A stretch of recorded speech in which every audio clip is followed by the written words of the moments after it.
इस वीडियो में आज हम लोग स्टार्ट करने जा रहे हैं हमारे इंडियन इकोनॉमिक डेवलपमेंट के चैप्टर नंबर 3 जो कि है features problems and policies of agriculture के कुछ इंपॉर्टेंट क्वेश्चंस के बारे में हम लोग बात करेंगे। पहले कुछ मल्टीपल चॉइस क्वेश्चंस के बारे में बात करेंगे, फिर फिल इन द ब्लैंक्स के बारे में और फिर ट्रू एंड फॉल्स के बारे में। अगर आप लोगों ने ये चैप्टर नहीं पढ़ा है तो मैंने डिस्क्रिप्शन में आपको लिंक दी है, टॉपिक वाइज मैंने आपके लिए वीडियो अपलोड कर रखी है, आप वो वहाँ से वीडियोस देख लेना। इस पूरे चैप्टर में हम लोगों ने सबसे पहले पढ़ा था importance of agriculture in the Indian economy. सबसे पहले हम लोगों ने इम्पोर्टेंस पढ़ा था, फिर हम लोगों ने फीचर्स पढ़े थे, फिर हम लोगों ने प्रॉब्लम्स पढ़ी थी। यानी लगातार 3 टॉपिक ये थे। चौथा टॉपिक जो कि बहुत बहुत इंपॉर्टेंट टॉपिक पढ़ा हम लोगों ने एग्जामिनेशन पॉइंट ऑफ व्यू से, वो था हमारा एग्रेरियन रिफॉर्म्स, या जिसे हम बोलते हैं रिफॉर्म्स इन इंडियन एग्रीकल्चर। तो ये अगर आपने टॉपिक नहीं पढ़ा है तो मैं आपको बार बार याद दिला दूं, भले आप मेरी वीडियो से पढ़ो ना पढ़ो, बट कहीं से भी ये टॉपिक जरूर पढ़ लेना। जिसके अंदर हम लोगों ने 3 प्रकार के रिफॉर्म पढ़े थे, टेक्निकल रिफॉर्म्स, इंस्टीट्यूशनल रिफॉर्म्स और कुछ जनरल रिफॉर्म्स। इसके बाद एक आखिरी टॉपिक हम लोगों ने पढ़ा था अचीवमेंट ऑफ एग्रेरियन रिफॉर्म्स, यानी ग्रीन रेवोल्यूशन के बारे में हम लोगों ने इसमें पढ़ा था। ठीक, तो अब हम लोग स्टार्ट करते हैं हमारे मल्टीपल चॉइस क्वेश्चंस के साथ। और पहला क्वेश्चन हम लोग देख लेते हैं, आपके सामने दिख रहा है व्हाट इज द, देखो, what is the contribution of agriculture and allied sector in India's GDP. Bharat के जीडीपी में यानी ग्रॉस डोमेस्टिक प्रोडक्ट में एग्रीकल्चर और एग्रीकल्चर के अलावा जो एलाइड सेक्टर है उसका कंट्रीब्यूशन कितना है। अब देखो यहाँ पर ये तो लिखा नहीं है आज़ादी के टाइम की बात की है या अभी की बात की है, कब की बात की है, तो जनरली हम लोग अभी की बात करेंगे, प्रेजेंट की। तो ये प्रेजेंट में आज की डेट में एग्रीकल्चर का जो कंट्रीब्यूशन है वो काफ़ी कम हो गया है। तो ये हम लोग ऑप्शन देख लेते हैं कितना है। लेस देन 20%, बिल्कुल 20% से कम होगा। मोर देन 20% तो होगा नहीं, अब पहले जरूर था आज़ादी के टाइम पे बट अब नहीं है। उसके बाद इक्वल टू 20%, ये भी हमारा नहीं होगा, तो आंसर ऑप्शन ए हो जाएगा, लेस देन 20%। ध्यान रखना आज़ादी के टाइम पे काफ़ी ज़्यादा था, अराउंड 50% के आसपास भी था, बट अब धीरे धीरे कम होते आ रहा है। उसका मतलब और ये नहीं है कि जो एग्रीकल्चर का प्रोडक्शन या प्रोडक्टिविटी है वो कम हो गया है। उसका मतलब सिर्फ ये है कि जो इंडस्ट्रीज़ हैं या जो टर्सरी सेक्टर्स हैं इनके प्रोडक्शन में इंक्रीज होने की वजह से जो ओवरऑल परसेंटेज में इंक्रीज है वो एग्रीकल्चर का कम हो गया है। सेकंड क्वेश्चन की हम लोग बात कर लेते हैं, which of the following is not a reason. देखो यहाँ पर नॉट लिखा है तो ये चीज़ ध्यान रखना, is not a reason for the backwardness of agriculture in India. Bharat में एग्रीकल्चर के पिछड़े होने का इनमें से कौन सा रीजन नहीं है। तो पहला है स्मॉल साइज ऑफ फार्म, तो है, फिर डेफिशिएंसी ऑफ फाइनेंस, ये भी है, फिर कॉमर्शियल फार्मिंग। ध्यान रखना कॉमर्शियल फार्मिंग भारत के अंदर नहीं है। भारत के अंदर अभी भी मोस्टली फार्मिंग कैसी होती है, ये होती है आपकी सबसिस्टेंस फार्मिंग। सबसिस्टेंस फार्मिंग का मतलब ध्यान होगा आप लोगों को कि फार्मिंग या तो खुद के लिए या खुद के परिवार के लिए। ऑप्शन डी देख लेते हैं, डेफिशिएंट इरिगेशन, ये आपका होगा, यानी ऑप्शन सी है वो आपका ठीक हो जाएगा क्योंकि नॉट अ रीजन हम लोगों से पूछा था। इसके बाद थर्ड क्वेश्चन हम लोग देख लेते हैं, small size of farmers land under cultivation is known as. अब देखो जो फार्मर्स की लैंड है उसका जो साइज है वो बहुत स्मॉल है, इसको हम लोग क्या बोलते हैं। तो सबसिस्टेंस फार्मिंग नहीं बोलते हैं, मैंने अभी आपको बताया सबसिस्टेंस फार्मिंग होती है खुद के लिए या खुद के परिवार के लिए खेती बाड़ी करना। फिर कंसोलिडेशन ऑफ होल्डिंग, ये भी आपका नहीं होगा। जब फ्रेगमेंटेड लैंड को एक जगह इकट्ठी कर दी जाती है उसे हम लोग कंसोलिडेशन बोलते हैं, तो ये आपका नहीं होगा। स्मॉल होल्डिंग्स, ये आपका होगा। नन ऑफ दीज आपका नहीं होगा, तो ये ऑप्शन बी है वो आपका ठीक हो जाएगा। फिर क्वेश्चन नंबर 4 देख लेते हैं हम लोग, तो in which of the following sectors discussed unemployment is found the most. सबसे ज़्यादा डिस्कस्ड अनएम्प्लॉयमेंट कहाँ पाया जाता है, तो वहाँ पाया जाता है सिर्फ एग्रीकल्चर सेक्टर में, सर्विसेज में नहीं पाया जाएगा, इंडस्ट्री में और यहाँ पर भी नहीं। तो आपको ध्यान होगा डिस्कस्ड अनएम्प्लॉयमेंट वो सिचुएशन थी जहाँ पर जितने लोगों की आवश्यकता होती है काम के लिए उससे कई ज़्यादा लोग काम के लिए लगे हुए होते हैं। यानी अगर कुछ लोगों को वहाँ से हटा दिया जाए तो हमारे आउटपुट पे कोई भी फर्क नहीं पड़ेगा। ठीक, तो जो फालतू में जो एक्स्ट्रा लोग लगे हुए हैं उन्हीं को हम लोग बोलते हैं डिस्कस्ड अनएम्प्लॉयड। ठीक, नेक्स्ट क्वेश्चन, फिफ्थ क्वेश्चन देख लेते हैं, which of the following is not a feature of agriculture sector in India. अब देखो अगेन पूछा है कौन सा फीचर नहीं है, नॉट अ फीचर। ठीक, देख लेते हैं, डिस्कस्ड अनएम्प्लॉयमेंट है, सीजनल अनएम्प्लॉयमेंट है, डिपेंडेंस ऑन रेनफॉल भी है, कॉमर्शियल फार्मिंग नहीं है, तो ये आपका ऑप्शन बी है, ये आपका ठीक हो जाएगा ऑप्शन। उसके बाद सिक्स्थ क्वेश्चन हम लोग देख लेते हैं। Which of the following is the biggest institutional source of agricultural credit? Bharat के अंदर एग्रीकल्चरल क्रेडिट के लिए, उधार के लिए, लोन्स के लिए सबसे बड़ा इंस्टीट्यूशनल सोर्स कहाँ से, यानी किसान वगैरह को अगर पैसों की आवश्यकता पड़ती है तो वो लोन वगैरह कहाँ से लेते हैं? पहला, कोऑपरेटिव क्रेडिट सोसाइटीज़। आप लोगों ने बहुत कम सुना होगा कि गाँव के लोग, किसानों के लोग आपकी कोऑपरेटिव क्रेडिट सोसाइटीज़ लें।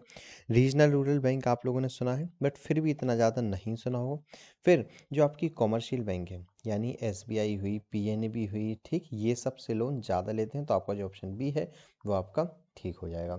इसके बाद अब हम लोग सेवेंथ क्वेश्चन देख लेते हैं। तो सेवेंथ क्वेश्चन है, green revolution started happening in year in India in the year. देखो ग्रीन रिवॉल्यूशन कौन से ईयर में आया था, तो आपको ध्यान होगा 1967-68 के अराउंड ये आया था। ठीक, तो ऑप्शन देख लेते हैं। 61-62 नहीं होगा, 80-81 नहीं होगा, 67-68 बिल्कुल होगा, और ऑप्शन देख लेते हैं, ये भी आपका नहीं होगा। एट्थ क्वेश्चन है, the maximum size of cultivable land holding that an individual can own is known as. देखो मैक्सिमम साइज, ठीक, कल्टिवेबल लैंड का जिस पे आप कल्टीवेशन कर सकते हो, एक इंडिविजुअल, एक परिवार के पास होता है, उसे हम लोग क्या बोलते हैं? तो सब्सिस्टेंस फार्मिंग नहीं होगा, स्मॉल होल्डिंग भी आपका नहीं होगा, ये आपका कंसोलिडेशन ऑफ होल्डिंग भी नहीं होगा, तो आपका आंसर हो जाएगा सीलिंग ऑन होल्डिंग। सीलिंग आप लोगों को ध्यान होगी कि एक पर्सन के पास मैक्सिमम कितनी ज़मीन होनी चाहिए कल्टीवेबल लैंड, वो आपका सीलिंग ऑन होल्डिंग कहलाता है। फिर हम लोग नाइन्थ क्वेश्चन देख लेते हैं। नाबार्ड, ध्यान रखना, बहुत बहुत इंपॉर्टेंट है, आपसे सीधा पूछ सकता है, right short note on NABARD. तो नाबार्ड की जो स्थापना थी वो हुई थी 1982 में। ठीक, ऑप्शन डी आपका ठीक हो जाएगा।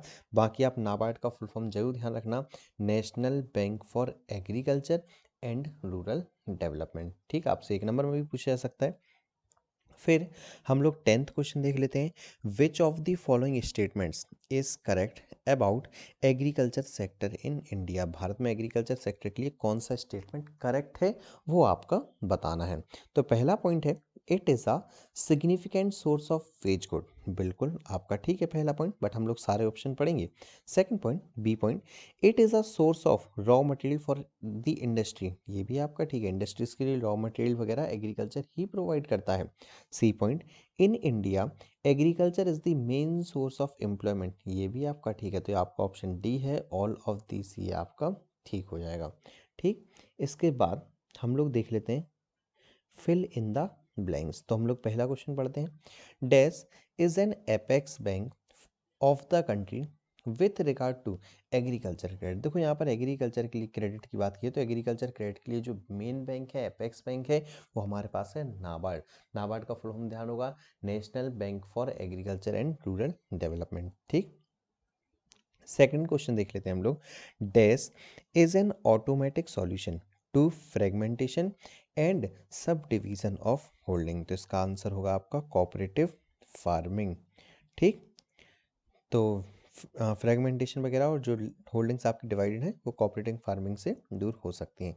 फिर है third point, use of HYV technology. HYV का फुल फॉर्म याद है, हाई यील्डिंग वैरायटी सीड्स। तो use of HYV seed in India has lead to, तो ये आया था आपका ग्रीन रेवोल्यूशन के अंदर। ठीक, फिर है for the small farmers in India farming is. Bharat के लिए जो स्मॉल फार्मर्स उनमें होती है सब्सिस्टेंस ओरिएंटेड। ठीक, फिफ्थ है इंटीग्रेटेड रूरल डेवलपमेंट प्रोग्राम।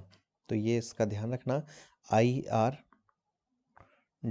अगर आप पूछे IRDP का फुल फॉर्म क्या होता है, तो यहाँ पर लिख भी दिया इन लोगों ने, इंटीग्रेटेड रूरल डेवलपमेंट प्रोग्राम। चलो आगे देख लेते हैं। Has been launch to step up the process of growth in. तो आपको नाम से ही पता चल रहा है, रूरल लिखा हुआ है बीच में, तो आपका ऑप्शन हो जाएगा रूरल एरियाज। उसके बाद हम लोग सिक्स्थ क्वेश्चन देख लेते हैं। Regulation of rent. ठीक, रेंट कितना होना चाहिए, तो रेंट के लिए काफ़ी सारे रूल्स रेगुलेशंस बनाए गए।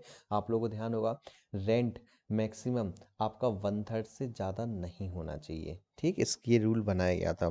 तो regulation of rent is related to deaf reform in agriculture. ये होगा आपका इंस्टीट्यूशनल रिफॉर्म। ठीक, टेक्निकल रिफॉर्म आपका नहीं होगा, टेक्निकल में आपकी टेक्नोलॉजी वगैरह आती हैं, मशीन्स वगैरह आती हैं। उसके बाद seven, discussed unemployment indicates a solution of. तो ये है आपका लो प्रोडक्टिविटी। फिर है land productivity is days when holdings are small, तो जब होल्डिंग स्मॉल होगी तो भी आपकी लो प्रोडक्टिविटी। ट्रू फॉल्स की ओर हम लोग बात कर लेते हैं। तो पहला पॉइंट है, सिर्फ 8 ही ट्रू फॉल्स हैं, तो हम लोग जल्दी से रीड कर लेते हैं। तो पहला पॉइंट, institutional reforms refers to land reform, ध्यान रखना इंस्टीट्यूशनल रिफॉर्म्स को ही हम लोग लैंड रिफॉर्म्स बोलते हैं। सेकंड पॉइंट है हमारे पास, high productivity of land is a unique feature of Indian agriculture. High productivity बिल्कुल नहीं, हमारे यहाँ प्रोडक्टिविटी कम है, तो दूसरा आपका फॉल्स हो जाएगा। तीसरा है, converting many small and fragmented fields into one or two big farms is called consolidation of holding, तो बिल्कुल ये भी आपका ठीक है। Indian agriculture is heavily dependent on rainfall, ये भी आपका ठीक है।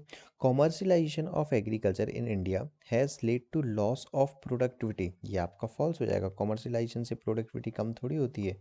उसके बाद सिक्स पॉइंट है, fallowing leads to loss of soil fertility, तो ये भी आपका फॉल्स हो जाएगा, इससे आपकी सॉइल फर्टिलिटी कम नहीं होती है।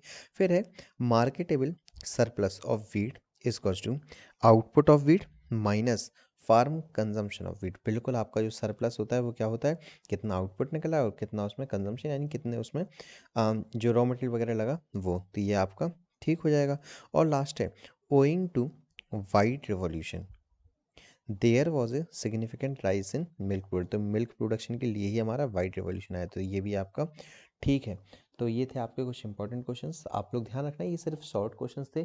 लॉन्ग क्वेश्चंस के लिए मैं आपके लिए अलग से वीडियोस लेके आऊँगा, जिसमें आपको 3, 4 और 6 नंबर के क्वेश्चंस करवाऊँगा। तो इस वीडियो में फ्रेंड्स इतना ही, मिलता हूँ मैं आपसे बहुत ही जल्द नेक्स्ट वीडियो में। वीडियो देखने के लिए बहुत बहुत थैंक यू फ्रेंड्स।